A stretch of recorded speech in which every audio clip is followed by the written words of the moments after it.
Dios te bendiga, amada iglesia. Buenos días. Es un privilegio siempre enseñar la palabra de Dios. Recuerden que estamos hablando acerca del Espíritu Santo. Hemos estado compartiendo una serie de las manifestaciones sobre la tierra que tiene el Espíritu Santo. Y para hacer un recuento de la semana pasada hablamos del Espíritu de consejo. Y hay algo que me gustaría aclarar o quizás ampliarlo un poco más. Una persona puede ser un anciano y darte un buen consejo, y un joven puede ser inexperto, o una persona por haber vivido una situación tiene quizás la capacidad de aconsejarte. Sin embargo, no tiene nada que ver el espíritu de consejo con la edad. Jesucristo tenía 12 años y la gente se maravillaba de la sabiduría que él tenía. Y Dios, por medio de Pablo, le dice a Timoteo: nadie tenga en cuenta tu juventud. Entonces, al ser el consejo un don de Dios, es una inspiración de Dios que alguien puede impartir sobre ti sin necesidad de haber pasado por una experiencia puntual, sin necesidad de que haya tenido que vivir algo para que te lo pueda enseñar. Es un soplo de Dios, es un don de Dios, es un espíritu que está sobre esa persona para aconsejar. Es una capacidad sobrenatural que Dios imparte sobre una vida para aconsejar. No importa si es joven o viejo, no importa si no ha vivido ciertas experiencias. Por ser un don de Dios, puede ser derramado sobre cualquier persona, tenga la edad que tenga y sea quien sea. Y si el Señor hizo hablar las piedras y usó un burro, también puede usar cualquier persona por medio de la inspiración del don del Espíritu Santo. Entonces quería aclarar eso porque algunas personas quizás pensaron que solo los ancianos pueden aconsejar porque son ancianos y que los jóvenes no están capacitados. Pues no es así. Es un don de Dios, el espíritu de consejo, y está presente sobre cualquier persona a quien Dios haya derramado este don. Lo mismo pasa con el espíritu de oración, que es el que vamos a conocer hoy. Todo lo que diga espíritu de, la manifestación de ese espíritu es el nombre que el Señor le da a ese espíritu. Entonces, el espíritu de oración es un soplo de Dios, es una inspiración divina para saber cómo orar, es un don del Espíritu Santo. Obviamente, tal como el espíritu de consejo, si yo conozco la escritura y centro mi consejo en la palabra de Dios, pues así voy a aprender. Pero esto no es algo que se aprende, es un don. Es una capacidad sobrenatural. Por eso hay que pedirlo a Dios como un don. Igual que el espíritu de oración. Yo hoy les voy a enseñar una forma de orar, una estructura bíblica de orar, pero el Espíritu Santo, por medio del espíritu de oración, es el que los va a llevar profundo para poder saber cómo orar en cada situación de su vida. Porque esto sin duda va a traer una manifestación sobrenatural y una intervención a la situación específica que estés viviendo. Y de eso se trata, que la oración no sea algo religioso, que hago cuando me levanto o cuando me acuesto o que hago de una manera repetitiva, sino que ella pueda intervenir la circunstancia en la que yo estoy viviendo. Si no, si no hay manifestación y no hay poder, pues el Espíritu Santo no está en esa oración. Entonces vamos a comenzar con un pasaje. Recuerden que estuvimos hablando del rey Acab y cómo su mujer inclinó su corazón a los ídolos. Hablamos también de Salomón, que también cayó en esto. Y hoy vamos a hablar de Josafat, un rey que viene de la división de los dos reinos. Se divide en Israel y Judá. Y entonces cuando Judá se divide, Josafat es uno de esos reyes. Acab era el rey de Israel y Josafat era el rey de Judá. Entonces, en este caso, dice Segunda de Crónicas 17, del 3 al 6. Y Jehová estuvo con Josafat porque anduvo en los primeros caminos de David su padre. Y no buscó a los Baales, sino que buscó al Dios de su padre y anduvo en sus mandamientos. Y no según las obras de Israel. Jesús, por tanto, por tanto, confirmó el reino en sus manos, y toda Judá vio a Josafat y le trajo presentes, y tuvo riquezas y gloria en abundancia, y se animó su corazón en los caminos de Jehová, y quitó los lugares altos, las imágenes de acera de en medio de Judá. Entonces tenemos un rey piadoso, un rey que había quitado la idolatría. Recuerden que Jezabel inclinó el corazón de Acab a la idolatría, y el reino se divide. Acab es el rey de Israel, Judá está presidido por Josafat. Y Josafat era un hombre piadoso. Dice la escritura que había quitado los baales, había quitado la idolatría y Dios estaba con él. Entonces, a causa de que la presencia de Dios estaba con él, todas las tierras le traían riquezas en abundancia.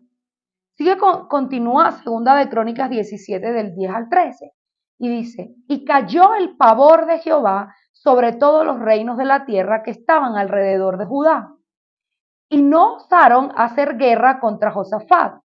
O sea, el Señor puso un cerco alrededor de él. Ningún pueblo se atrevía a hacerle guerra. Nadie se atrevía a venir a él con conflictos o pleitos bélicos. Dice, y traían los filisteos presentes a Josafat tributos de plata. Los árabes también trajeron ganancias, 7,700 carneros y 7,700 machos cabríos.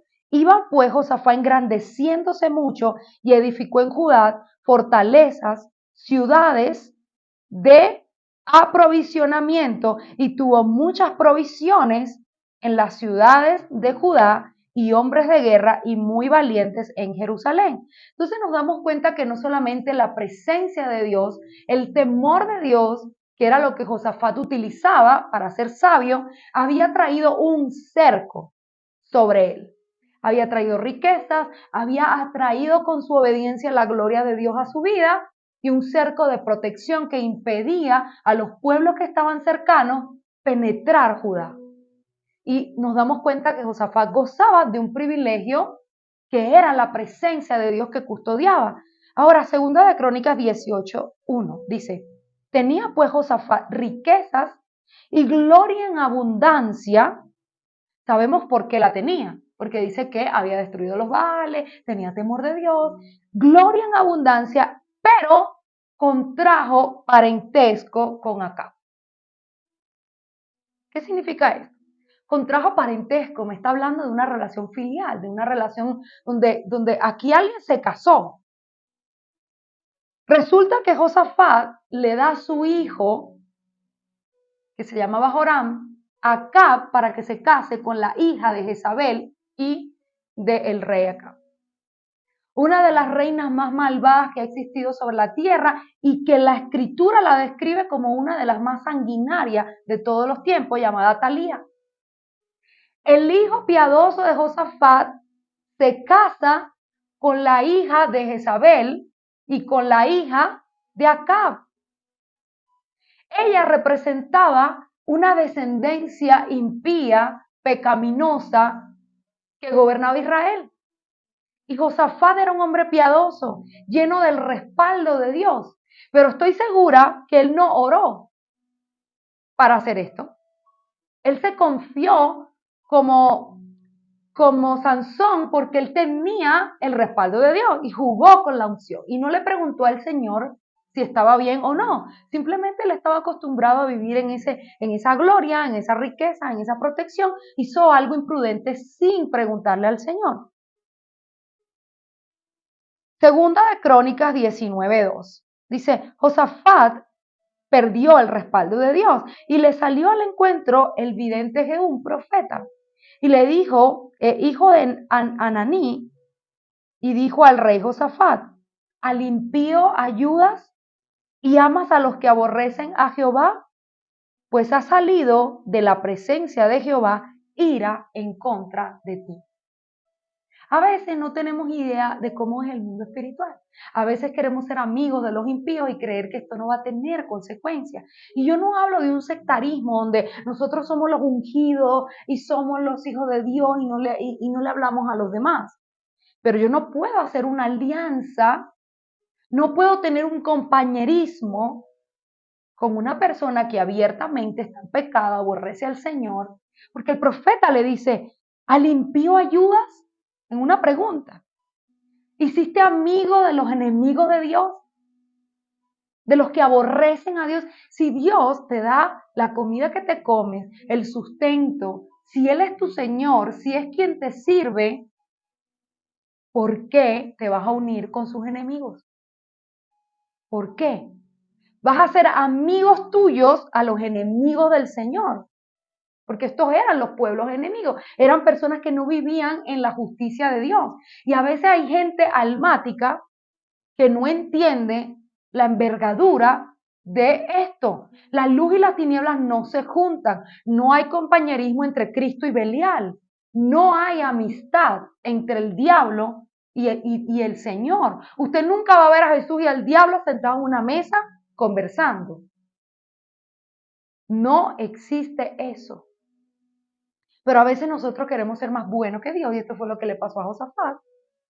Pero ¿saben qué? Cuando una persona está en gloria, está ungida y es manifiesta esa gloria, muchos quieren venir a ti para hacer alianza, para hacer acuerdos, para estar contigo, porque se nota que Dios está contigo.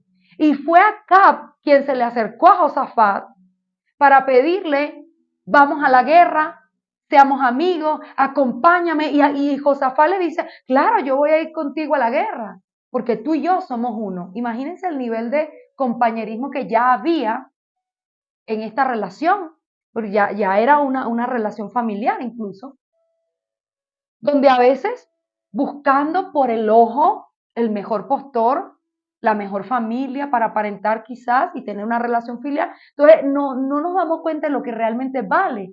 Vale más una persona piadosa que vive en el temor de Dios que alguien quizás con una gran majestuosidad alrededor o un gran apellido, pero sin la presencia de Dios.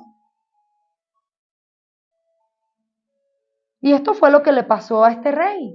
¿Recuerdan cuando hablamos de la sabiduría? La apariencia puede engañar a ciertos hombres, pero el Señor dice, vana es la hermosura. La mujer que teme a Dios, quiere decir que tiene sabiduría porque ese es el principio de la sabiduría, ella será alabada. Entonces la alabanza es para una mujer con temor de Dios, no para la que es hermosa. Porque la que es hermosa, dice la Escritura, una mujer bonita, fuera de razón o insensata o necia, que son sinónimos, es como un zarcillo de oro en el hocico de un cerdo. Sí, eres un zarcillo de oro, pero estás en el hocico de un cerdo. No te vale de nada la apariencia, pero algunos hombres no entienden eso, porque este hombre, que era piadoso, elige una esposa con un linaje impío sin preguntarle al Señor, y su padre lo apoyó, que era el rey. Entonces vamos a ver qué pasó aquí. El profeta le dice, de la presencia de Dios salió ira contra ti. Y hay una combinación para poder orar entre la profecía y el discernimiento. Gracias a Dios a Josafat, por la misericordia de Dios y la gracia, se le aparece este profeta y le dice lo que está mal. Porque saben, a veces vamos por la vida haciendo alianzas, haciendo cosas y no nos dimos cuenta que estaba mal. Nos aliamos con cosas que no estaban bien y de repente nos cambió la vida y nos damos cuenta que empezó la bendición a mermar y nunca supimos por qué. Porque a veces la persona que no es espiritual no entiende lo que está pasando. Pero el profeta le dijo. Entonces, el discernimiento es algo sobrenatural y tremendamente efectivo cuando usted sabe lo que tiene que orar. Yo lo describo como me lo enseñó el Señor cuando lo conocí. Un día me picaba el ojo y fui al espejo y me abrí el espejo. O sea, yo tenía rato dándome en el ojo. Cuando voy al espejo, abro el ojo, veo exactamente dónde estaba la pestaña, pues la puse en la punta del dedo y me la quité y se quitó el dolor. Automático. Así es el discernimiento. Es algo exacto y el Espíritu Santo me habló ese día y me dijo, así es el discernimiento, por eso lo enseño así. El discernimiento es algo que te ayuda a entender exactamente dónde está el problema.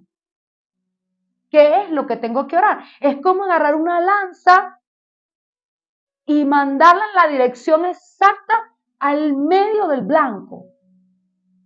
Porque cuando usted no sabe qué hacer y qué orar, es como si fueran muchas lanzas, pero a todas las direcciones. Y así ora la gente. En el desespero, ayúdame, ¿qué hago? Señor, mírame. Y no sabe qué decir de manera efectiva. Pero el discernimiento es algo sobrenatural que Dios da para que tú sepas en la situación exacta cómo lanzar esa flecha al blanco. Y esto es lo que está pasando aquí. El profeta le dice, es por esto. Obviamente, la técnica es la de siempre. Eso lo vamos a ver en la serie que estoy haciendo que se llaman las 3 llaves de la liberación. La técnica siempre va a ser la misma. El contenido es lo que cambia. ¿Y cuál es la técnica? Él tiene que ir a la presencia de Dios a arrepentirse, porque para eso es la gracia. La gracia va a quitar el cargo, va a quitar el problema, lo va a desactivar. Pero si yo no sé de qué me tengo que arrepentir, ¿cómo oro? Entonces el profeta lo ayuda en este caso. Segunda de Crónicas 21 dice, pasadas estas cosas, aconteció que los hijos de Moab y los hijos de Amón, y con ellos otros de los amonitas, vinieron contra Josafat a guerra. ¿Pasadas cuáles cosas? Estas cosas de las que les estoy contando que hizo. ¿Por qué si él estaba en paz con los enemigos? La escritura dice, hasta el impío, cuando está en paz con Dios, el Señor lo hace estar en paz con sus enemigos. ¿Por qué los amonitas y los pueblos aledaños se vienen en contra de Josafat? Dice, pasadas estas cosas, por lo que hizo. Y empezó la guerra que no existía, pero que la mala alianza, miren, nada vale que la presencia de Dios sea parte de ti. Ninguna alianza, ningún negocio, ninguna mujer, ningún hombre, nada vale que la presencia de Dios sea parte. El enemigo te hace ver cosas codiciables, pero es una trampa. Entonces, los pueblos vienen contra él, segunda de Crónicas 23, 4. Entonces él tuvo temor y Josafat humilló su rostro para consultar a Jehová. Ahora sí le va a consultar a Jehová. E hizo pregonar ayuno. La oración siempre va ligada del ayuno. Ahora les voy a explicar por qué. Él y toda Judá ayunó y se reunieron los de Judá para pedir socorro, otro de los elementos de la oración, para pedir socorro a Jehová. Y también en todas las ciudades de Jehová vinieron, perdón, de Judá, vinieron a pedir ayuda, lo que hace el Espíritu Santo, y le pidieron perdón al Señor. ¿Por qué? Por emparentar con Jezabel, por hacer sus enemigos mis amigos, porque él ya sabía lo que tenía que orar. Entonces, ¿qué hace Josafat? Porque hay 2 tipos de personas. Cuando un profeta te habla, hay 2 tipos de personas. O eres como David cuando el profeta le dijo, lo que hiciste está mal, y David de una vez dijo, soy muerto, me arrepiento, Dios perdóname. O Saúl, cuando el profeta lo confronta y le dice, por la gente lo hice, y nunca se arrepintió. Entonces, cuando alguien te habla y el Espíritu Santo convence de pecado, tú tienes 2 opciones. O te justificas, que siempre vas a poder hacerlo, o pides perdón y te arrepientes y te humillas y el Señor quita eso de ti. Entonces, él hace lo correcto, porque era un hombre piadoso, se equivocó en la alianza, pero era un hombre piadoso. Y pide perdón, se humilla. Quiero que vean elementos de este verso porque son claves para orar. Número 1, humillación. Número 2, ayuno. Número 3, pedir socorro, ayuda y arrepentimiento. Todo esto, segunda de Crónicas 20 del 25 al 29, produce este efecto. Dice, vinieron entonces Josafat y su pueblo a despojarlos y hallaron entre los cadáveres muchas riquezas. Así que vestidos con alhajas preciosas que tomaron para sí, tanto que no lo podían llevar, en 3 días estuvieron recogiendo el botín porque era mucho, y al 4.º día se juntaron en el valle de Beraca, porque allí bendijeron a Jehová. Y por esto llamaron el nombre de aquel paraje el valle de Beraca hasta hoy. Y toda Judá y los de Jerusalén y Josafat a la cabeza de ellos volvieron para regresar a Jerusalén, gozosos porque Jehová les había dado gozo, librándolos de los enemigos, y vinieron a Jerusalén con salterios, arpas, trompetas a la casa de Jehová. ¿Qué hizo el Señor? Les dio la victoria contra los enemigos, porque él oró, se humilló, pidió un socorro, se arrepintió, y el Señor volvió a darle su respaldo. los libró de sus enemigos, pero fíjense lo que dice el verso siguiente, el 29 de ese mismo pasaje, dice, y el pavor de Jehová cayó sobre todos los reinos de aquella tierra cuando oyeron que Jehová había peleado contra los enemigos de Israel. ¿Qué pasó aquí? Volvió lo que él había perdido. ¿Se acuerdan que nadie se le acercaba porque tenían temor, porque la protección de Dios estaba sobre él y sobre Judá? Volvió, dice, el pavor volvió a caer sobre los enemigos para que nadie se atreviera a tocarlo. Entonces, ¿qué hizo la oración de Josafat? Atrajo otra vez la unción, atrajo otra vez el respaldo de Dios. Ahora, tal cual como Sansón, él oró, pidió perdón, le dijo a Dios que le diera otra oportunidad, pero y el Señor se lo concede, porque si se acuerdan el pasaje, él logra derrumbar las columnas y bueno, se mueren todos esos filisteos, pero aunque aquí Dios le devuelve el respaldo a Josafat, pues ya el hijo estaba casado con la hija de Jezabel. Hay cosas, y no sea terco, hay cosas que producen consecuencias terribles. Sí, nosotros nos arrepentimos, el Señor pone gracia, limpia el pecado, pero hay cosas que Dios quiere evitarnos.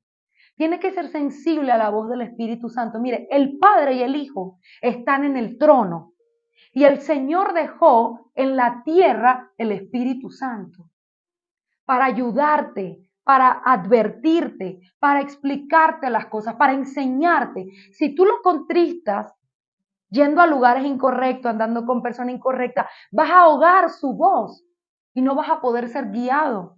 Porque si Dios te perdona automáticamente cuando tú te arrepientes, pero hay consecuencias. Gracias a Dios, la paz volvió al reino de Judá, pero las consecuencias de que el hijo del rey estaba casado con Atalía fueron devastadoras. Y usted después puede leer la historia. O sea, ella fue una de las reinas más sanguinarias de la época. ¿Qué necesidad de esto? Entonces, ¿cómo consigue Josafat la victoria? Orando, orando.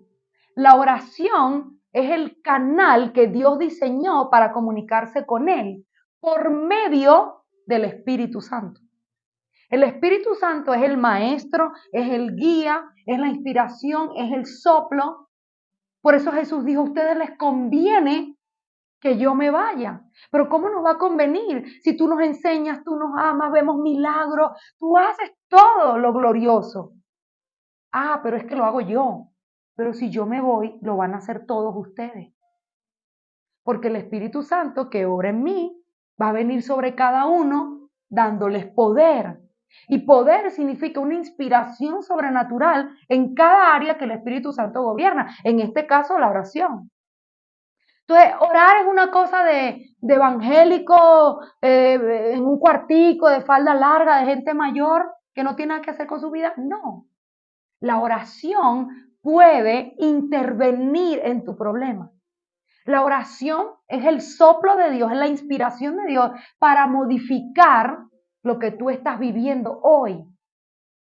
Cualquier persona que sepa orar tiene un poder sobrenatural para que Dios intervenga en su situación. Esto no es una cosa de gente aburrida que no tiene nada que hacer, porque a veces los grupos de oraciones están vacíos. Nadie quiere orar porque no tienen fe. El que no ora no conoce a Dios. ¿Por qué? Porque el que no ora no cree que Dios puede intervenir. Y le pudiera decir aquí testimonios infinitos de todas las veces que con una sola oración, en muy pocos minutos he visto a Dios obrar. Pero muchísimas veces. Basta que el espíritu de oración te dé la palabra exacta, como les hablaba de la flecha. Esto es lo que hace el espíritu de oración. Te va a dar la palabra exacta y ahora les voy a enseñar por qué.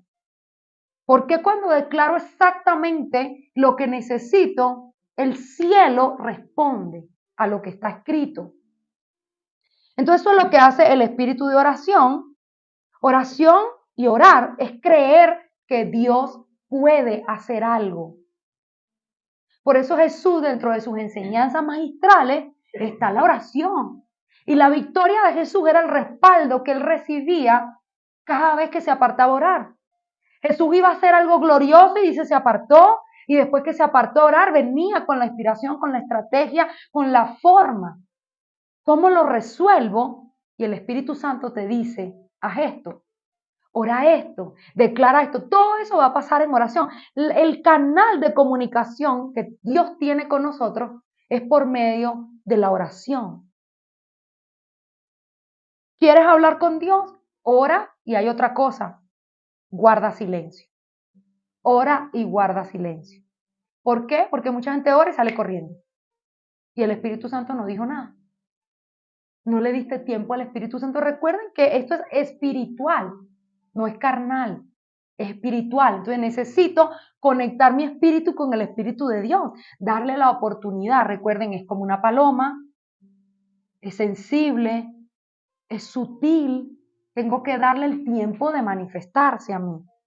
Quizás poner una adoración, esperar que el Señor se manifieste, que la atmósfera se impregne de Él, porque no es carnal, es algo espiritual, que con la práctica poco a poco lo voy desarrollando, hasta que el don se manifiesta.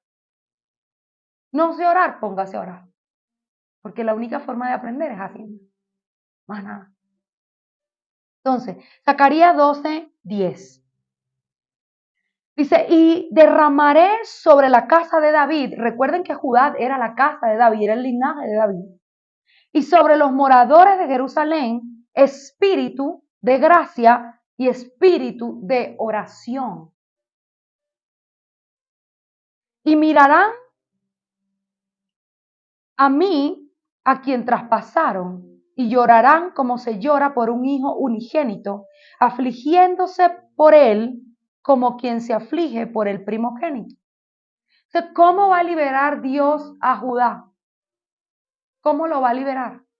Voy a volver a leer, dice, y derramaré sobre la casa de David y sobre los moradores de Jerusalén espíritu de gracia y espíritu de oración, y mirarán a mí, a quien traspasaron, y llorarán como se llora por un hijo unigénito, afligiéndose por él como quien se aflige por el primogénito. Este capítulo se llama la liberación de Jerusalén, la liberación futura de Jerusalén.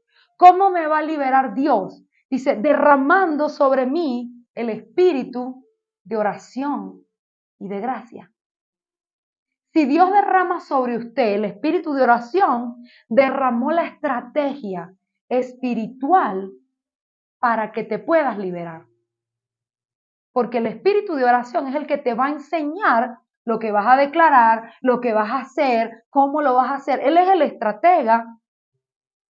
Dice, así yo lo voy a liberar, derramando. Entonces, es algo que Dios puede derramar, impartir sobre mí. Si yo sé que ya esto puede ser posible, yo sé que puedo orar pidiendo esto. Señor, tú prometiste que ibas a derramar sobre mí el espíritu de oración para ser liberado. Es una estrategia espiritual, es un secreto espiritual. Pero a veces, como siempre les digo, estamos pidiendo cosas que no sirven para nada, que no nos ayudan, porque como esto es algo espiritual, pues el alma no está muy contenta con esto, porque ni siquiera lo entiende. Pero las cosas del espíritu tienen que discernirse por medio del espíritu. Cuando yo entiendo que la estrategia de Dios es enviar espíritu de oración combinado con gracia para liberarme, ya yo sé lo que tengo que pedir si estoy atado, si estoy en esclavitud. Las armas de la milicia del Señor no son carnales. Josafat ganó la guerra contra los enemigos. Dice que porque tenía muchas armas, porque tenía un gran ejército. Dice en la escritura, no es con ejército ni con fuerza, sino con el espíritu de Jehová. Entonces, ¿cómo se ganan las guerras? ¿Cómo se ganan las victorias? Con el Espíritu Santo.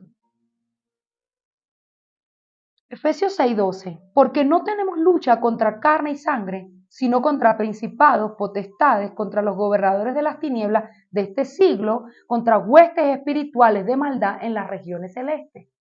El Espíritu Santo te va a decir quién está operando, cómo lo está haciendo, qué devorar para derribar el diablo. Siempre que usted tenga una atadura espiritual, hay un demonio detrás de eso.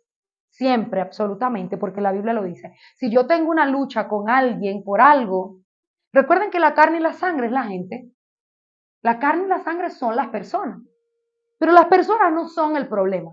El problema es lo que está espiritual operando.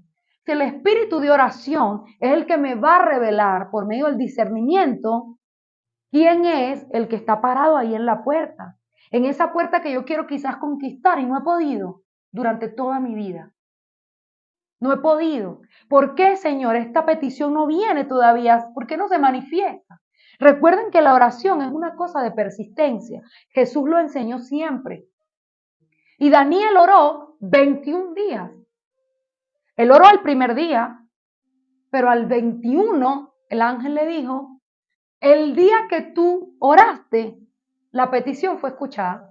Pero el príncipe de Persia hizo una oposición para que la respuesta no llegara. Pero si él no hubiese orado 21 días, o sea, 20 días más, nunca este ángel le habría dicho lo que estaba pasando. Ay, porque yo oré 5 días y yo me cansé. Porque el alma se desanima. Pero esto no es una cosa del alma. Alma, tú no tienes nada que ver en esto. Aunque usted no vea nada, aunque no veas respuesta, tienes que perseverar, porque si Daniel hubiese orado solo 5 días, o quizás 19 días, nunca se habría enterado contra quién estaba peleando. Y cuando él le dice, es Persia y Media que están haciendo una oposición, las potestades que dice Efesio. Ahora sé, porque estoy orando, y me lo reveló el ángel, recuerden también Cornelio, ahora sé contra qué va dirigida mi oración. Porque el Señor me dio poder para atar, para desatar, para hollar serpientes y escorpiones. Ahora sé cuáles son las cosas que están operando ahí, que debo atar, que tengo poder dado por Dios, pero el tema no es que mi oración no tiene poder, es que estaba orando algo sin discernimiento. Pero debes perseverar, que es otro elemento de la oración, la persistencia. Es una carrera de persistencia. Porque sí, si usted tiene muchos años orando por algo, quizás no oras otro día porque estás triste, porque estás agotado, porque no has visto la respuesta de Dios. Pero te puedo decir que un día bastaría para que Dios responda. Y si ese día fuese hoy, por eso el Señor dice, ora sin cesar, no dejes de orar, inténtalo otra vez. El día que yo recibí el espíritu de adopción era un día común y corriente. Simplemente yo me iba a acostar a dormir y le di gracias a Dios ese día, me arrodillé al lado de mi cama, gracias Dios por este día, ni siquiera conocía lo que conozco hoy y nadie me enseñó esto que yo le estoy enseñando. Era un día común como cualquier otro y el poder de Dios vino sobre mí de una manera que yo no conocí jamás y eso cambió mi vida para siempre y era un día como cualquier otro. Por eso sé que un día de oración, esto no tiene que ser con muchísima gente y un protocolo, usted con el Espíritu de Dios. Y ese puede ser el día, ese puede ser el día y puede ser hoy. Porque por algo el Señor nos está enseñando esto, Él es oportuno. Él es oportuno y Él sabe que dentro de nuestra alma hay peticiones, porque Él puso peticiones en el corazón, cosas que queremos y que todavía no se han manifestado, pero Él quiere entrenarnos en esto. Si nos los diera todo el mismo día, pues habría muchos secretos que no nos son revelados. Pero la oración debe coincidir con la persistencia, aunque no veas nada. Amén. Éxodo 8:9. Y dijo Moisés a Faraón, dígnate indicarme cuándo debo orar por ti, por tus siervos y por tu pueblo, para que las ranas sean quitadas de ti y de tus casas y que solamente queden en el río. Fíjate la palabra que usa Moisés ahí, una palabra bien sarcástica. Le dice, dígnate, Faraón. Recuerden que yo les hablé de que Faraón dijo mañana, ¿verdad? Por eso él le hablaba así. O sea, ¿cuánto más quiere sufrir? Entonces Moisés le dice, dígnate indicarme, depende de ti. Su merced, dígame, casi que le dijo a Faraón, dígnate indicarme cuándo debo orar por ti para que las ranas sean quitadas. Entonces, ¿qué era una rana? ¿Qué significaba una rana? Era una plaga. Era una plaga. ¿Tú quieres que las plagas se vayan? ¿Cómo se fue la plaga? ¿O cómo le está diciendo a Moisés que se va a ir la plaga? Yo voy a sacarlas con una escoba. Dígnate para ver cuándo saco con una escoba las ranas. O voy a echar un veneno en las esquinas. ¿Qué voy a hacer para que las ranas se vayan? Orar para que las plagas se vayan, porque la rana era una plaga. Y hay plagas con las que tenemos que luchar y uno quiere hacerlo de manera carnal. Pero él le dijo, dime cuándo voy a orar. Orando. ¿Cómo se van las plagas? Orando. Si usted está luchando con una plaga, ore, porque Moisés está dando aquí una estrategia. Él está diciendo que si él ora, las plagas se van a ir. Si él ora, las ranas se van a ir. Y a veces queremos armas carnales, una escoba, veneno, qué sé yo, hacer cualquier cosa para que las ranas se vayan. Y él está diciendo, si yo hablo, orando, las ranas se van. Y así hay cosas que son quitadas, cuerdas que son rotas, cadenas que son destruidas del cepo de nuestros pies por medio de la oración. Es fácil, porque las cosas de Dios son fáciles. Lo que pasa es que a veces es la ignorancia, a veces que no conocemos y el corazón afligido está tan cansado de esperar que a veces no quiere orar. Pero Moisés decía que si él oraba, las ranas se iban. Jeremías 42:4. Y el profeta Jeremías les dijo, he aquí, he oído, y he aquí que voy a orar a Jehová, vuestro Dios, para que por lo que me habéis dicho y todo lo que Jehová me respondiere, yo te lo voy a enseñar y no reservaré palabras. Entonces, ¿cómo iba Jeremías a enterarse de lo que Dios le iba a decir? Porque él era un profeta y él está diciendo, yo voy a orar para que el Señor me diga lo que está pasando y cuando Él me lo revele, yo se los voy a enseñar y no me guardaré nada. Entonces, esto lo iba a conseguir Jeremías por medio de la oración. Y mientras más usted lo intenta, más usted lo hace con fe, porque es un elemento sine qua non de la oración, la fe, el Señor le va a ir dando estrategia, le va enseñando, tanto como Jeremías que dice con aquella ligereza, déjame orar, ya te voy a decir lo que el Señor me va a enseñar y te lo voy a explicar. Así sería la comunión de oración que él tenía y cómo le iba a decir Dios las cosas, orando. Ahora, antes de enseñarles cómo se debe orar, les voy a enseñar cómo no se debe orar. Job, nuestro amigo Job, siempre es la referencia y en muchos casos de cosas que no se deben hacer. Recuerden que Job es alabado por su fe y por su paciencia, porque ciertamente eso sí lo tenía. Él decía, mi Redentor vive y me va a levantar del polvo y el Señor me va a ayudar. O sea, él tenía esa fe y esa paciencia para esperar, nunca renegó en ese sentido, pero cometió muchos errores que alargaron su sufrimiento. Dice Job, la escritura dice, Job a su pecado le añadió rebelión por estar hablando lo que no era. Entonces mira lo que dice Job aquí. El capítulo se llama Job se queja contra Dios. Job 16:17. A pesar de no haber iniquidad en mis manos y de que mi oración ha sido pura. Miren cómo él habla. Él está hablando de que su oración es pura, él se está quejando porque Dios no obra con lo que él quiere, porque él no entiende lo que está pasando, y en vez de súplica, ruego para pedir por qué está pasando esto, Señor, revélamelo. Y si he pecado, yo me arrepiento. Si hice mal, yo me arrepiento. No, él está diciendo, ¿por qué no me ayudas si mi oración es pura? Dios mío, pura, Job. Y el capítulo se llama Él se queja contra Dios. Y eso es lo más, Dios mío, burro que se puede hacer contra Dios. Usted nunca va a ser más puro, ni más justo, ni más honesto, ni más perfecto que el creador del cielo y la tierra, que el Dios altísimo. Hay una forma de acercarse a Él que se las voy a mostrar por medio de Cristo, el ejemplo perfecto, el sol de justicia, cómo se ora. Pero Job lo que está haciendo es que el Señor voltee su rostro En esos términos no voy a hablar contigo, porque es que si yo te respondo a esa oración, yo tendría que acreditar lo que tú estás diciendo, que tu oración es perfecta y es pura y no tienes ninguna mancha.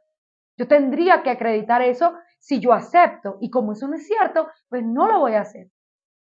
Entonces, con su oración, él lo que está es enojando al Señor. No lo está agradando, lo está enojando, está prolongando el sufrimiento. Y yo sé, porque también he sufrido muchas veces, que a veces el alma es tentada a hablar así como Job. Pero mire, póngase un freno en la lengua antes de acercarse a Dios de esa manera, con irreverencia, porque esto lo que muestra es irreverencia. Dios tiene que responderme, Dios no tiene que. Dios lo hace por amor, por gracia, por misericordia, porque es un buen padre, pero no porque usted se lo merezca o porque usted sea bueno. Entonces hay gente que habla de Dios tiene que hacer, ni hablar de cuando le ponen sobrenombre. Chucho, Chuchito, él sabe que yo y tiene que hacer. No, eso es irreverente. Eso es una secuela de cómo fue la autoridad contigo, que es otra cosa. El hecho es que Job se está comportando de una manera irreverente. Entonces, número uno, cómo no se debe orar con irreverencia. Número dos, Santiago 1:6 dice, pero pida con fe, no dudando, porque el que duda es semejante a la onda del mar, que es arrastrado por el viento y echado de una parte hacia otra.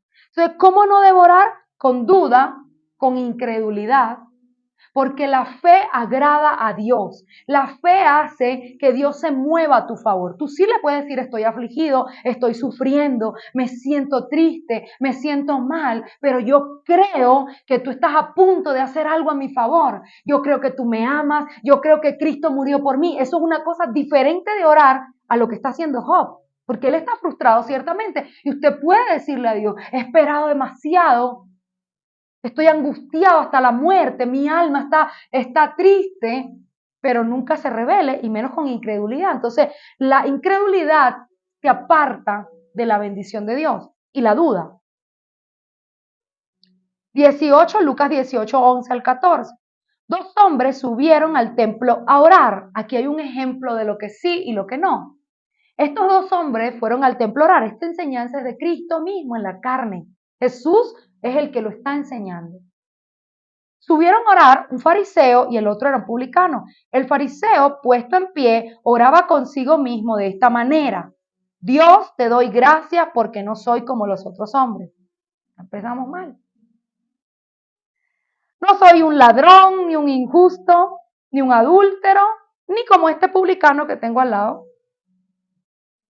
Ayuno 2 veces a la semana, doy mis diezmos de todo lo que gano. Y así era su oración. ¿Qué es eso? Una oración irreverente, jactanciosa, una oración llena de obras, no de gracia, porque era porque él era bueno. Y miren, ustedes se ríen, pero ¿ustedes saben cuánta gente ora así? Yo tengo una discípula en Miami que me provoca meterle en un palo de pilón. ¿Usted sabe lo que es un palo de pilón? Y meterla ahí y machacarla, porque ella, Dios sabe todo lo que yo he hecho y yo soy buena y Dios mío, el fariseo orando. Y Dios tiene que, mire, no se olvide que la gracia es un favor inmerecido. Es porque Cristo murió en la cruz que somos dignos de acercarnos al trono.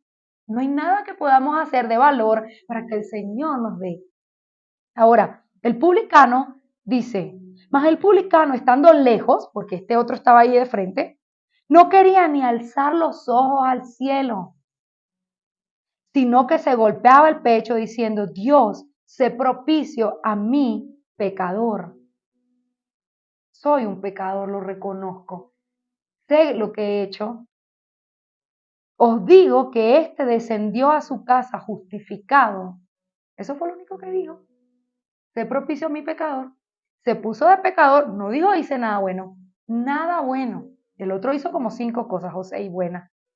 Este dijo solo, sé propicio a mí. Porque esa palabra propicio es lo que tiene que ver con la redención. Propicio significa esa ayuda, ese socorro legítimo de la gracia. Sé propicio a mi pecado, aún sin querer ni siquiera levantar la cara. Y Jesús dice, este descendió justificado antes que el otro, porque cualquiera que se enaltece será humillado, y el que se humilla será enaltecido. No se les olvide esto porque no es una enseñanza mía. Es Jesucristo quien está hablando de la oración y le está enseñando a sus discípulos las dos formas. Y si el fariseo está ahí es porque representa a alguien y porque a veces nos sentimos tentados a orar así. En cambio, el publicano entendía la gracia, que había pecado, pero también entendía que Dios podía ayudarlo. Y dice la palabra justificación, capítulo 8 del libro romano. Justificado pues por la fe, justificado por la gracia, no porque hiciste algo como el otro. Por eso usa la palabra justificación, porque la justificación es por fe a través de la gracia. Entonces el publicano salió de ahí sin pecado, porque él se humilló delante de la presencia del Señor. Humíllate delante de la presencia del Señor, dice la Escritura. Y el Señor lo justificó porque fue humilde. Pero con el orgulloso, el Señor dice que el orgulloso, Él lo mira desde lejos. Desde lejos. Hay una enseñanza hermosa del pastor Ricardo Rodríguez que me gusta mucho, donde él le enseñaba a su hijo cuando era pequeño. Y le decía, hijo, entiende cómo es el orgullo. Si tú vas caminando por un andén o por una acera, Dios va caminando, si el orgulloso va, caminando por una acera, Dios va en la otra, bien lejos de él, en la otra acera, porque Dios no quiere nada con la gente orgullosa. Entonces, ¿cómo no orar? Con jactancia, con duda, con incredulidad, con irreverencia. La oración es un espíritu, es un don de Dios, y por ser un don es una inspiración sobrenatural. Algunos son impartidos con este don y es una cosa impresionante cómo Dios les responde. No porque tengan mejores actitudes que el otro, es porque ese don les enseña exactamente lo que deben orar. Lucas 11, del 1 al 2. Aconteció que estaba Jesús orando en un lugar y cuando terminó, uno de los discípulos le dijo, Señor, enséñanos a orar. Como también Juan enseñó a sus discípulos y él les dijo, cuando ores van a decir esto. 2 puntos, era una enseñanza. Padre nuestro que estás en los cielos. Los discípulos saben que Jesús se va. Entonces cuando tú te vayas, si tú eres el que ora, ¿cómo vamos a orar? Enséñanos. Y usted le puede pedir al Señor, enséñame. Es otra de las estrategias. Jesús les dijo, van a orar así, Padre nuestro que estás en los cielos. Entonces, número 1, ¿a quién va dirigida la oración? Al Padre. La oración va dirigida al Padre. ¿Ustedes saben por qué tantas oraciones no son respondidas? Porque la gente no sabe, se lo voy a explicar en términos jurídicos. En términos jurídicos hay una instancia donde usted va y pone sus requerimientos, para decir un poco más, donde usted sabe que ahí lo van a atender. ¿Cuál es la jurisdicción? ¿Cuál es el lugar donde debo ir? ¿Cuál es la instancia? Bueno, esto va dirigido a esta instancia. Entonces, cuando usted ora, debe dirigir su oración al Padre. Pero hay gente que está haciendo las oraciones en instancias incorrectas. La instancia correcta es el trono de la gracia. Al Padre Celestial va dirigida la oración. Siempre.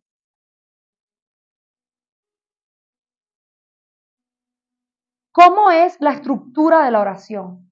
La estructura de la oración es al Padre Celestial. Voy a poner el contenido en el medio de la palabra específica que el Espíritu de oración me dio y va en el nombre de Jesús con acción de gracia. Esa es la estructura bíblica de orar. La llave para que la oración se cumpla es el nombre de Cristo, el nombre de Jesús. Es la llave. ¿Por qué? Porque el nombre de Jesús es la transacción por donde la llave que abrió te da la victoria. No por ti, sino por la gracia. Entonces el Señor dice, todo lo que pidas en el nombre de Jesús te será hecho. Entonces, ¿cómo hago? Voy a pedir al Padre en el nombre de Jesús. Si usted pide en cualquier otro nombre, la oración no es efectiva. La oración no se puede cumplir. Va en el nombre de Jesús. No hay nadie que tenga el poder para hacer una transacción entre mi petición y el cumplimiento de esta. Solo el nombre de Jesús. El nombre de Cristo es la llave. En la parábola de la viuda y el juez injusto, Jesús habla de la necesidad de orar. No lo vamos a leer, pero está en Lucas 18. Y ahí nos damos cuenta de la perseverancia, lo que les decía de Daniel. Porque el Señor dice, al final dice, ¿cómo Dios no le va a responder al que clama de día y de noche? ¿Se tardará en responderle? Os digo que pronto les hará justicia. Pronto, dice la Escritura. Les hará justicia, pero cuando venga el Hijo de Dios, hallará fe en la tierra, dice la parábola. Porque Dios no tiene problema en responderte, es lo que quiere es que tú tengas fe. Por eso así termina esa enseñanza. Fe, hallará fe en la tierra. La fe agrada a Dios. La fe es algo que hace que Dios se mueva a tu favor. Porque Él se está dando cuenta que tú crees en Él. Y eso automáticamente hace que Dios se sienta agradado. Y si la fe lo agrada, ¿qué hace la incredulidad? Lo desagrada. Entonces, esa necesidad, la parábola empieza diciendo, Jesús enseña acerca de la necesidad. Entonces tenemos una necesidad de orar cuando el espíritu de oración está en ti. Porque cualquier cosa que te pase, Él va a producir, o sea, hay gente que por este don, cualquier cosa usted no ha terminado de hablar, quiere que ore por ti, puedo orar por ti, vamos a orar ahora mismo. Y son personas así, y hay otros que las rechazan, pero es que tienen una necesidad dada por el Señor. Y obviamente Jesús quiere que todos la tengamos. Que cuando usted tenga un problema, en vez de ponerse bravo, o de vengarse, o de pagar mal por mal, o lo que sea, ore. Porque esa oración lo puede librar.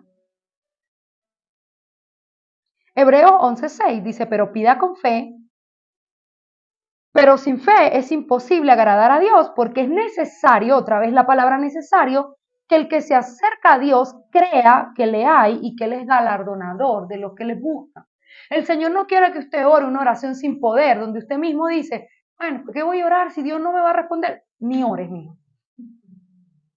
Si va a orar así, ni ores. Porque el Señor quiere que cuando tú ores, tú estés convencido de que Dios es galardonador de los que le buscan. ¿Sabe por qué Él hace eso? Él no lo hace por ti o por mí, Él lo hace por Él mismo, para que usted crea en Él, para que usted sepa que Él es fiel, que Él no es como los hombres, que cambia de opinión, que si Él le dijo que lo hace por su propio nombre. Entonces Él quiere que cuando tú ores estés persuadido, convencido absolutamente de que Dios te va a responder, sobre todo cuando haces una petición conforme a su voluntad, porque la Escritura dice que el que pide algo conforme a la voluntad de Dios tiene la seguridad, la garantía de que Dios va a responder. Si la oración es agradable al Señor, tenga por seguro que pronto, como dice aquí la parábola, pronto Dios va a responder. Pero la incredulidad usted tiene que aplastarla, es un demonio. El desánimo, la tristeza, la incredulidad, tiene que destruirla, hollarla, como si fuera una serpiente, un escorpión, aplastarla, porque eso lo que está es subyugando su vida de oración.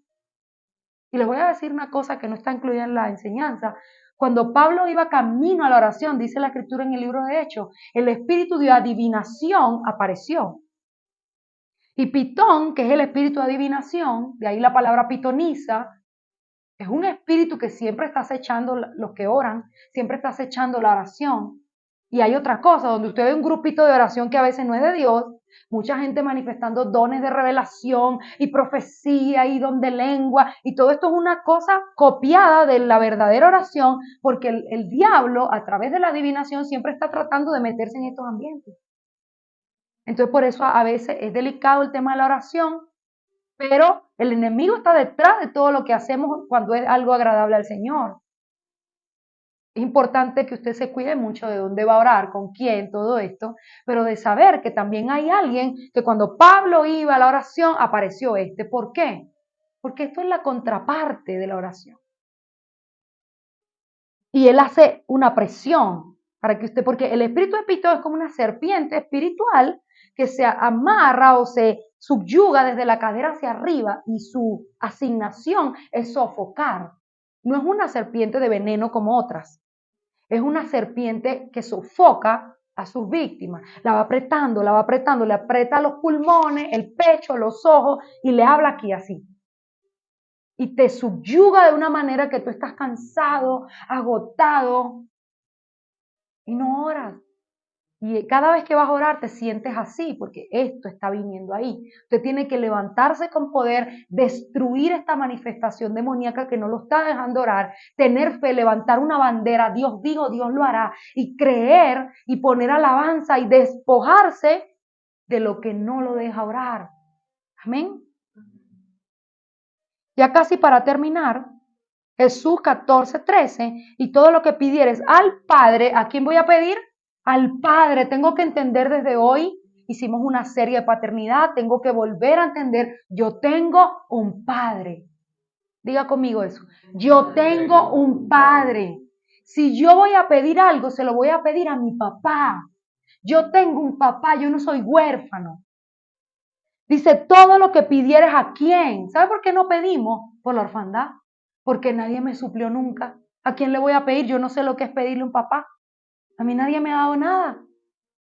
Pero eso quiero que lo tenga claro. Yo tengo un padre. Entonces, pidan al Padre. No lo ignoren. No ignoren que Él está ahí, sentado en el trono, esperando que tú vengas a pedirle para darte. No para dejarte con las manos vacías. Dios no es así. Entonces pidan al Padre en mi nombre. Esto le está enseñando Jesús a ellos. Pidan en mi nombre al Padre y lo haré para que el Padre sea glorificado en el Hijo. Y el consejo de Jesús en la oración, que está ahí mismo donde veíamos lo de la viuda, Lucas 11, del 10 al 13, dice, yo os digo, pedid. Pero si la petición es al Padre y el Padre en mi ecuación evangélica no existe, si a Jesús es al que le pido y tengo una confusión y el Espíritu Santo no existe, entonces todo esto es un desastre de adentro. Jesús les está diciendo, pero pidan. Tengo un padre, Dios me adoptó, puedo ir delante del trono, entonces le voy a pedir a ese Padre en el nombre de Jesús. Todo cobra sentido. Entonces pidan y se os dará. Él no dice, pide y Dios te va a dejar triste y afligido como se siente el huérfano. Pide y te vas a quedar con las manos vacías. Pide y se os dará. Hay gente que no le gusta pedir porque nunca ha recibido, entonces no sabe ni siquiera cómo es pedir.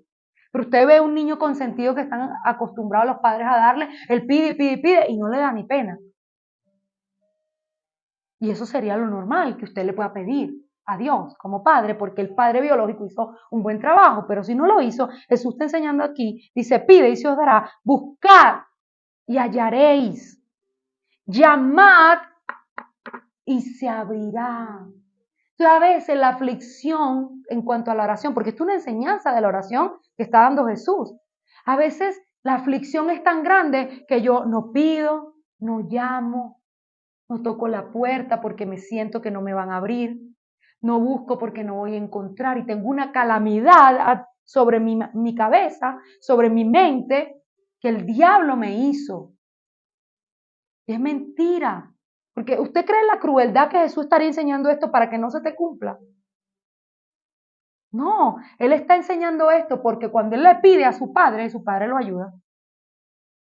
Porque Él cada vez se apartaba a orar y ahí el Padre lo llenaba y el Padre lo suplía. Por eso es que Él está enseñando esto, porque Él sabe. La única vez que el Padre lo dejó en visto fue cuando tenía que ir a la cruz, que oró 3 veces y el Padre guardó silencio, porque era todo el plan de redención sobre Jesús. Y aún Él ya sabía eso. Y dijo, bueno, Él pudo pasar la copa, pero si no hay otra forma de hacerlo, porque el Padre es mayor que Él, y Él dijo, mi Padre mayor es que yo, y el Padre conocía el plan macro, y no había otra vía, era Él. Él era el camino a la redención y no podía ser de otra manera. Y esa es la única vez que el Padre, porque el procedimiento que se iba a aplicar ahí no tenía una vía de escape, pues Dios permite, y Él en su mansedumbre entendió. Igual fue y se entregó. Pero de resto, Jesús decía, yo no estoy solo, mi Padre está conmigo, si yo clamo a mi Padre, le envía 12 legiones de ángeles. O sea, él sabía, todo lo mío me lo ha dado mi Padre. Él sabía que orando era suplido, tanto que cuando los discípulos se durmieron, él dijo, tranquilo, duérmanse. No estoy solo, pues mi Padre está conmigo, eso dice la Escritura. Entonces, Jesús quiere que tú pidas, que tú llames, que tú toques las puertas, no con tristeza, sino con fe. Usted va, ora lo que necesita y después sale de ahí, en lo físico, a tocar la puerta, porque la puerta se va a abrir. Se va a abrir porque se abrió en el Espíritu primero, cuando tú oraste. Y el respaldo de Dios, como Josafat, va a venir sobre ti. No pienses que no se va a abrir, tienes que pensar con fe que se va a abrir porque tu Padre en el Espíritu te la abrió. El Padre que ve en lo secreto recompensa en público. Lo que le pasa a una persona en la vida pública es un reflejo del secreto. Siempre. Si usted agarró la puerta y la cerró y se encerró en su cuarto y oró a su padre que está mirando en lo secreto, lo recompensa en público. Entonces, cuando uno toca una puerta, no la toca sin antes orar. Nada se hace sin orar. Cualquier cosa que usted vaya a hacer, órele a su padre y el padre lo va a respaldar. Y dice aquí más adelante, y el que busca halla, y el que toca se le abrirá. Dice, ¿qué padre de vosotros si su hijo le pide pan le dará una piedra? Y si le pide un pescado, le dará una serpiente. O si le pide un huevo, le dará un escorpión. Pues si vosotros siendo malos, de naturaleza pecaminosa, el padre biológico, dice, saben dar buenas dádivas a vuestros hijos. Si usted hace sacrificio por un hijo, trabaja todos los días y aunque sea le da algo, y le da el corazón para hacer eso, aunque somos de naturaleza caída, él dice, ¿cuánto más vuestro Padre Celestial les dará el Espíritu Santo si se lo piden? Entonces él está haciendo una analogía con el padre biológico que aunque está caído, tiene una buena intención por ese hijo que engendró muchas veces. ¿Cuánto más Dios que es bueno, perfecto y bondadoso? Si usted le pide, ¿cómo no le va a dar? Si usted le pide el Espíritu Santo que Él prometió, el Consolador, Jesús dijo, les conviene que yo me vaya, el poder va a venir sobre ustedes. ¿Cómo si usted le pide eso a Dios no se lo va a dar? Eso es lo que Jesús está diciendo. Entonces yo en el secreto que tengo que pedir, Señor, tu Espíritu Santo, Padre, lo necesito para caminar en esta tierra en victoria, no afligido, no triste, no en pobreza, no solo. Quiero el Espíritu Santo porque lo necesito, me es necesario para caminar en poder. ¿Cómo no te lo va a dar Dios? Dice Jesús. Entonces, ¿cómo me debo acercar al Señor? Con fe. También hay una característica que era lo contrario a lo de Job, Hebreos 5:7, dice, y Cristo en los días de su carne, ofreciendo ruegos, súplica, otra vez las mismas palabras, con gran clamor y lágrimas, al que le podía librar de la muerte, clamó y fue oído a causa de su temor reverente. Cristo, como dicen los costeños, era el pechiche de Dios. Y aún así, que era el favorito, no era un favorito como los egocéntricos, que pueden hacer lo que quieran, que avergüenzan a la madre, dice cuando está mal criado. Era un hijo amado, pero oró ¿cómo? ¿Por qué fue oída su oración? Dice, a causa de su temor reverente. Esto no es miedo, esto es una reverencia, entendiendo a quién se está dirigiendo. Por eso vemos la jactancia de Job, la del fariseo, vemos la actitud irreverente con la que Job le hablaba a Dios, y hay mucha gente que no es oída, no porque Dios no te ame, sino porque te estás acercando de manera irreverente. ¿Quién te crees? Jesús, que era la máxima expresión de amor, de bondad, él podía pedirle al Padre lo que sea porque su Padre se deleitaba en él. Él era el Hijo amado, el único, el unigénito. Y aún así dice, se acercó con temor reverente y fue oído a causa del temor reverente. Nunca se les olvide cuando vayan a orar a ese Padre, ¿quién es ese Padre? Es el Dios altísimo, es el que creó los cielos y la tierra, no es el vecinito. Ve y ayúdame, ¿no? No, no es el abuelito de la barbita blanca y, ¿saben? No, Señor, ¿qué imagen tienes tú de Dios? Él es un Padre, Él es el Dios altísimo, el creador del cielo y la tierra, el Shaddai, el todopoderoso, el santo y sublime. No te equivoques cuando ores con tus irreverencias y tus frustraciones. Eso échalo fuera de ti, porque no es Dios, es el diablo que quiere que te acerques irreverente delante de Él. Recuerden que hablamos que las naciones le son como gotas de agua que caen en un cubo. El Señor es el dueño de todo, el majestuoso, no se les olvide eso. Entonces, ¿cómo oro? Otra característica, temor reverente. Porque ahí dice que Cristo fue oído a causa de, o sea, la razón por la cual fue oído fue el temor reverente con el que se le acercó. Y no es miedo, es respeto y honra. Salmo 103:20, ya la última base bíblica. El ángel ejecuta, está diseñado por Dios para ejecutar, poner por obra. Cuando él oye el precepto que está escrito, él va y lo pone por obra. Por eso es que uno no ora, ayúdame. Así, no, uno tiene que declarar la palabra y el espíritu de oración te va a decir qué declarar. Como vimos en la prédica del consejo, que David oró, frustra el consejo de Aitofel, claramente. Esa fue su oración.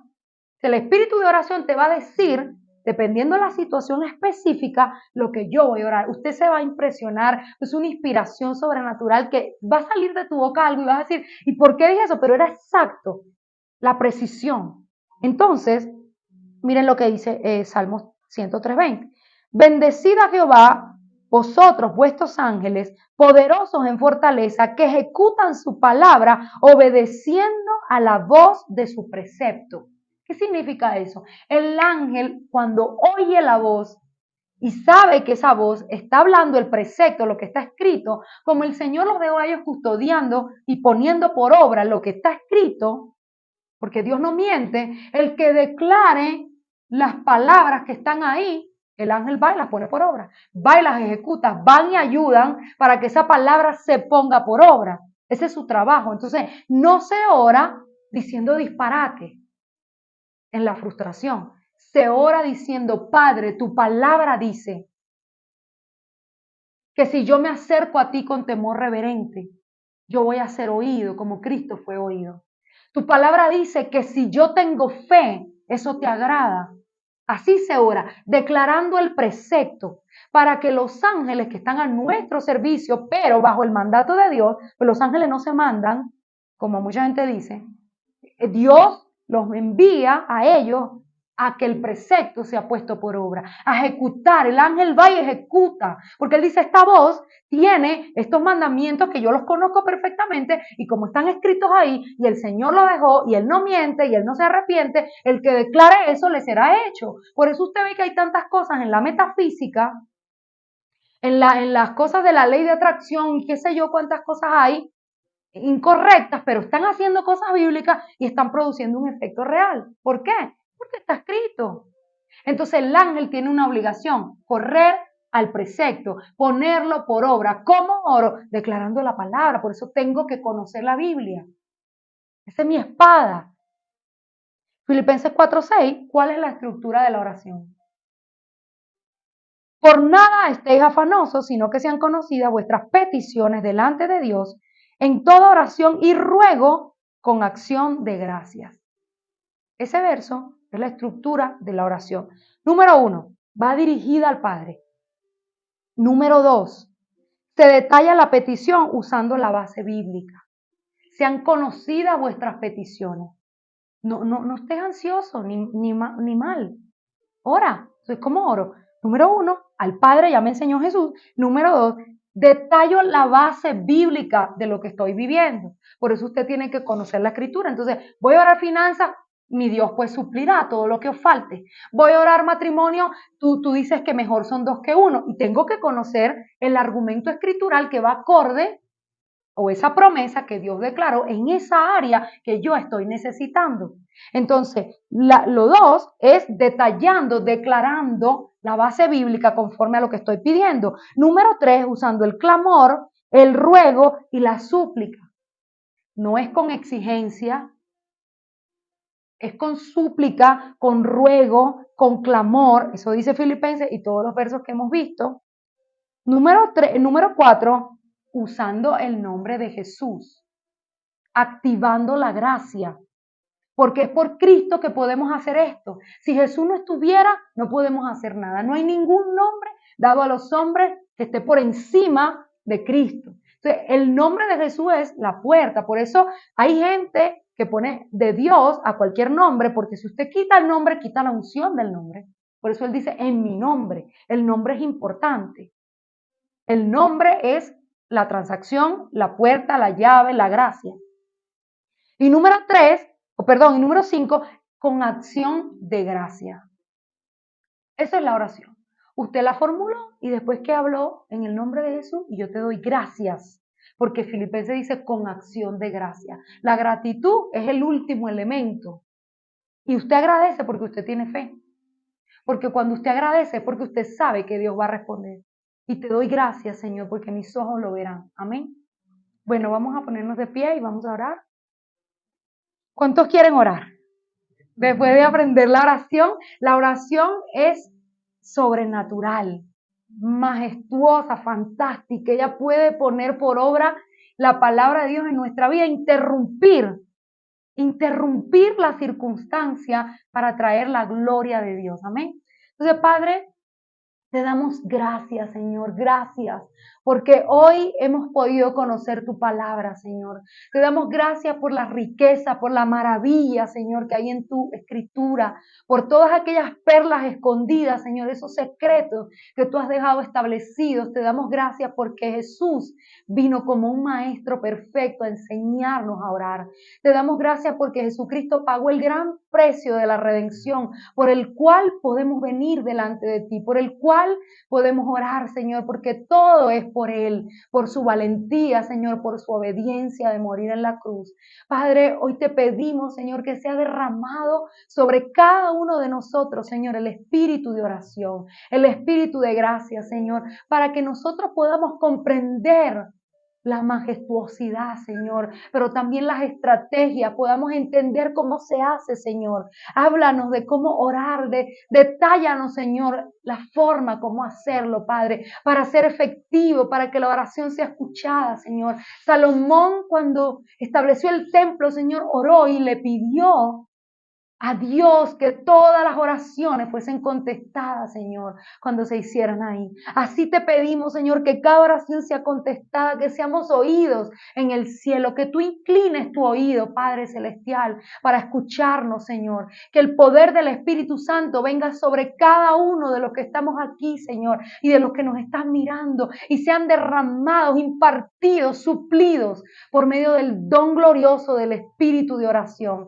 Señor, te pedimos que estas estrategias de guerra nos sean reveladas, Señor, y que la incredulidad sea aplastada para siempre, echada fuera, Señor, que Pitón y todas aquellas entidades demoníacas que quieren impedirnos orar, Señor, incluso el desánimo, la incredulidad sea echado fuera, Señor, desarraigado para siempre, para que podamos ver tu gloria, Señor, para que podamos ser impartidos de esta gloria en la que vivía Josafat, Señor. Hoy te pedimos, Padre Celestial, en el nombre de Jesucristo, que seas tú, Señor, derramando tu gloria y el don de Dios por medio del espíritu de adopción, Señor. Danos ese don, Padre. Te damos gracias, Señor. Oramos en el nombre poderoso y glorioso de Jesucristo, porque sabemos que en Él las oraciones son contestadas, Señor. Te damos a ti la gloria y la honra. Y te damos gracias, Señor, porque sabemos que tú eres galardonador de los que te buscan, Señor. En el nombre de Jesús, amén y amén.